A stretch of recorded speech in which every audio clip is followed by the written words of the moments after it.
Oh, Dan, how you doing? This is Kool from Kool The Gang.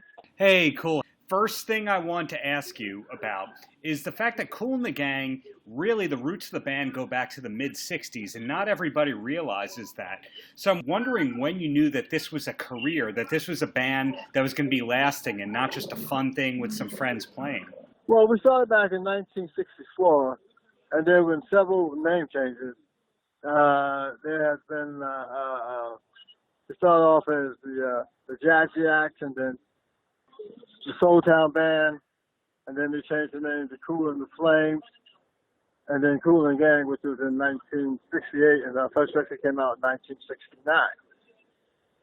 So, and then things moved along a little bit. That first record, Kool and the Gang, which was celebrating 50 years when it came out, it did quite well for the first record.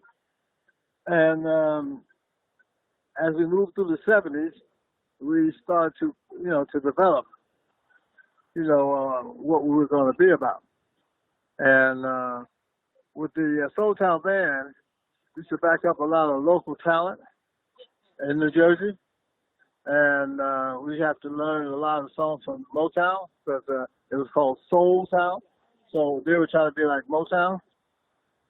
And that's how we started developing our chops. So So when our first record came out in 1969, Kool and the Gang, it did very well, and we celebrate 50 years this year. Right, and of course that's longer than most bands, even on classic rock radio, have been together. That's longer than Chicago has been together, and of course the Doobie Brothers and etc. Yet you guys are not doing a farewell tour. So is this something that you see going for another 10, 15 years?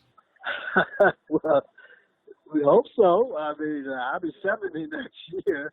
I got a couple of younger guys in the band. I got guys who've been with me for 30 years,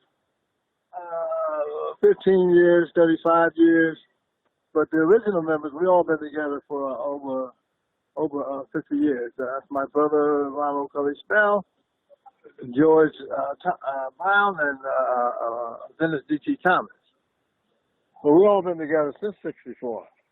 Right, and when we talk about Kool and the Gang being an influential band, it goes beyond, hey, these are the hits that everybody knows. It goes beyond the fact that you guys have been sampled and covered a ton. I think one of the most amazing things about how influential Kool and the Gang has been is when David Lee Roth asked you to open up the Van Halen tour. Had you known Dave or the Van Halen guys before that opportunity came to you? To be honest with you, I didn't know too much about the Van Halen when that happened. They were going out on tour, and we had just played London, and David was there, and that festival had, Coldplay, U2, a lot of rock groups, and he saw us on there, and we really rocked that crowd. So he called back to Eddie and Alex. Man, I got the perfect group to do our tour. And I said, who? He said, Kool the Gang. And they said, Kool the Gang? So it's almost like they said, David, what you been smoking, man? Right.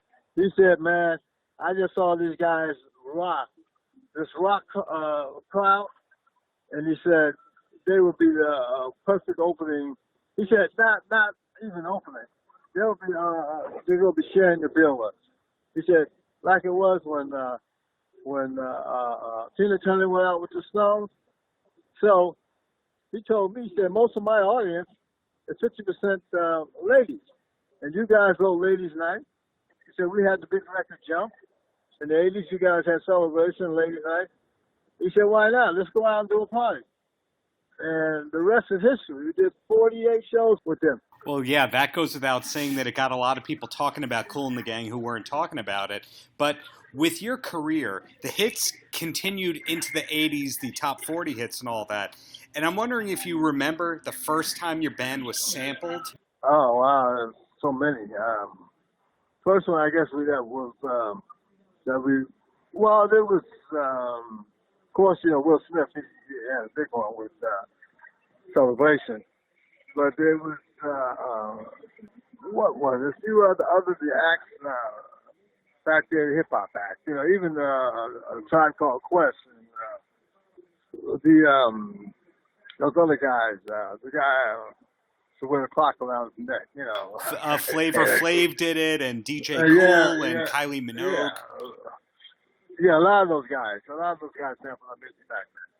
And did you realize when it first started happening that it was going to, make you a lot of money and be influential for you?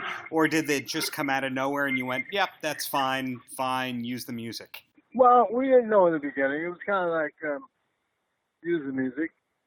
But the guy that came to me, Diddy, at that time was Puff Daddy. And Puff Daddy came and he said, man, I'm going to use your song Hollywood Swinger. He said, you're going to make a lot of money with this one. He said, it's going to be big. You know, Puffy had an ego back there. Still has. Sure. And that was a song called Bad, Bad, Bad, Bad Boy. And Bad Boy, Bad Girl record. He sampled Hollywood Swinger. And so did DJ Kool sampled it, and Jamiroquai covered it. I would argue that that song became bigger as a covered and sampled song than it was in the first place. Would you agree with that? Yes, I would think so, yeah. Oh, yeah, because they really brought the song to another level. Yes. So you're celebrating 50 years, which is amazing, but you've also been successful as an entrepreneur with your own Kool brand and all that. What's coming up for Kool? Well, I set up a company called Just Kool Entertainment. My wife and I lost my wife almost a year ago. In November would be a year. I lost my wife, but before that, we had set up a company called Just Kool Enterprises, and we were doing things that was just cool, just she and I. And through that, we have the Kools Future Foundation. We set up a company called Green Stars. I'm in solar energy. I'm also dealing with organic fertilizer, focusing on Africa and the whole agriculture movement. And that's kind of how we move it.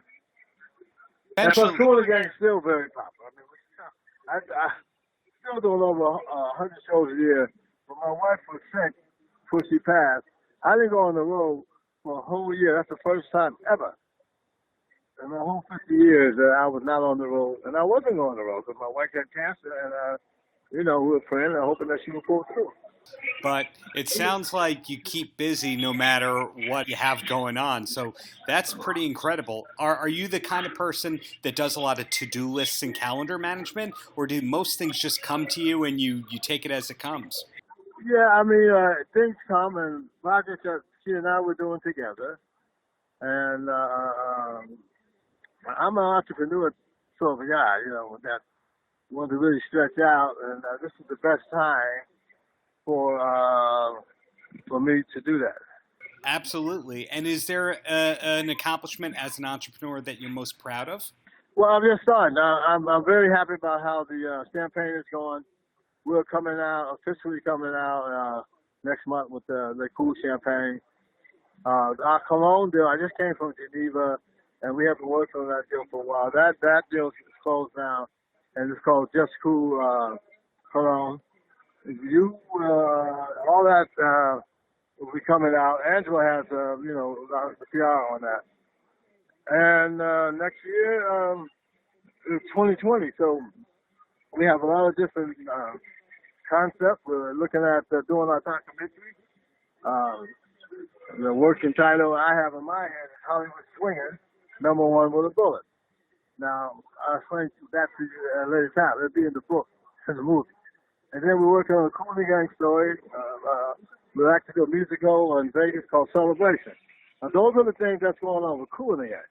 And around all of that, I'm doing the Just Kool thing, like I said, with the Green Stars, Kool Stars, with the Kool Kids Foundation. I'm doing a ladies' night, cosmetics, dedicated to my wife, Lady Kool. So you can make it to your next call, ask my closing question, and that's any last words for the kids, Kool? Well, again, I'd like to thank my fans, man, for supporting us for so many years. I mean, it's over 50 years. And the business that's not really easy all the time. You have the ups and downs, and, you got to stay with it. Only the strong survive. And, not as easy as some people might think it is. They think it's I forget that the Sheila Egypt, the glamorous life. They think we have a glamorous life. Not always a glamorous life, but I mean, it's my life, and I'm happy that I'm in it. Stay focused and stay in it if they're really serious about it.